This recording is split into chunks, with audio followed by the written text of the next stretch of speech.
L'émission qui suit a été réalisée par les membres de la communauté avec l'aide de Télé-Cogeco.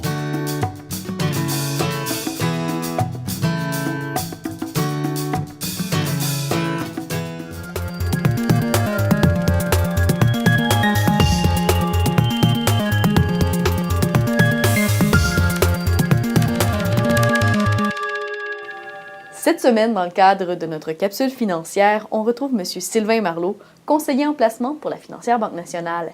Et cette semaine, on parle de la situation économique en Europe. Bonjour, M. Marleau. Bonjour Karine, bonjour à tous.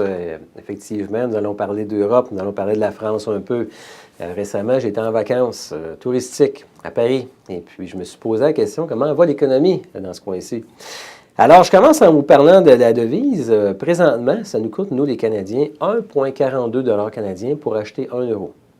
Si on se reporte à 2008, à cette époque-là, ça coûtait 1,60 canadien. Plus cher qu'en ce moment. Si vous avez des dollars US, en ce moment, ça vous coûte 1,25 sous US pour acheter 1 euro. En 2008, ça coûtait 1,56. Donc, on voit que l'euro descend. Les banques centrales européennes font exprès pour laisser baisser leur euro pour favoriser l'exportation. Le taux de chômage actuellement en France, 9,7 %. Au Canada, on est à 6,8 %. Alors, une bonne différence. Puis dans certains pays d'Europe, comme l'Espagne, on parle de 25 % de chômage, ce qui est beaucoup. On dit que la situation de chômage, là, des gens qui s'enlisent, qui vont devenir des permanents sur le chômage de plus en plus. On nous parle qu'il y a un effondrement industriel en Europe, un peu comme qu'on a vécu ici. Des compagnies françaises comme Peugeot, une compagnie automobile, qui fabriquait beaucoup d'automobiles en France, ont déménagé leur pénate d'un pays de l'Est. Alors, ils ont déménagé les emplois aussi. Le taux de la croissance de l'économie, ça a continué à se détériorer. Il y a des pays qui vont un peu mieux. L'Allemagne va un peu mieux, mais par contre, la France, l'Italie et l'Espagne, c'est beaucoup plus difficile. On nous parle que le taux d'endettement est très, très important. Le taux d'endettement de la population, mais aussi des gouvernements. Il y a même des gouvernements qui auraient besoin de s'endetter un peu pour repartir la machine, pour investir en économie, puis ils peuvent difficilement le faire parce qu'ils ont trop de dettes. On nous parle que la population vieillit beaucoup en Europe, un peu comme qu'on peut vivre au Canada, c'est-à-dire qu'il commence à avoir plus de gens à retraite qu'il y en a qui arrivent sur le marché du travail. Donc, c'est une population vieillissante. La structure organisationnelle de l'Europe pose problème. Plusieurs pays sont regroupés pour la devise, mais ils gèrent leurs affaires chacun de l'autre côté. Alors, ça fait une poule à beaucoup de têtes, là. J'ai remarqué de moi-même que le phénomène des bas prix a aussi envahi l'Europe. C'est vrai que dans les quartiers, il y a beaucoup de petites boutiques, là, la boucherie, la pâtisserie, puis la fromagerie, etc. Mais il semble que les gens se déplacent dans les grands magasins à rabais pour faire leurs achats. Il y a une pression sur les prix qui existe là-bas aussi, comme qu'on peut vivre ici. D'un point de vue marché boursier, l'Europe en ce moment donne des mauvais rendements pour l'année 2014. On parle d'un rendement un peu négatif, alors que les autres places sur la planète, le Canada, États-Unis et compagnie, on parle d'une bonne cuvée de l'ordre de 5, 7, 10 %. Mais on nous dit, puis on peut lire que les évaluations boursières sont à des niveaux intéressants. Il y a bien des compagnies qu'on peut acheter à des niveaux qui sont vraiment pas chers.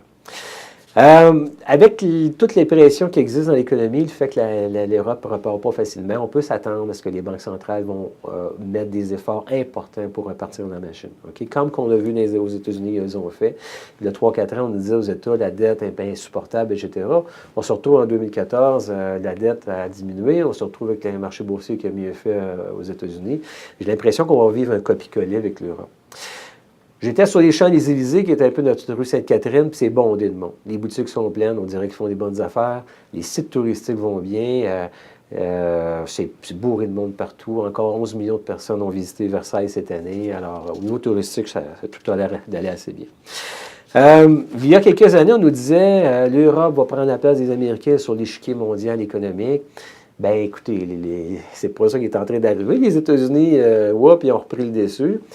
Mais j'ai comme l'impression que l'Europe, dans les prochaines années, ils vont repartir la machine. C'est tellement peuplé, puis tout le monde n'a pas le choix. Le système économique est ainsi fait. Il faut que les gens dépensent. Il faut créer de l'emploi. J'ai confiance qu'ils vont être capables de se remettre à nouveau. Le sentiment est très négatif. Quand le sentiment est très négatif, il faut voir ça comme un élément qui est au niveau futur, des prévisions futures, qui est souvent contradictoire. Quand tout le monde pense que tout va aller mal, bien souvent, ça se met à aller bien. Peut-être qu'on est rendu là en Europe, qu'on a atteint le fond du baril, puis dans les prochaines années, ce qu'on va voir, c'est les choses s'améliorer. En tout cas, je le pense, puis il y a définitivement des opportunités au niveau des échanges de devises, puis au niveau des investissements boursiers aussi. Bien, merci beaucoup, M. Marleau.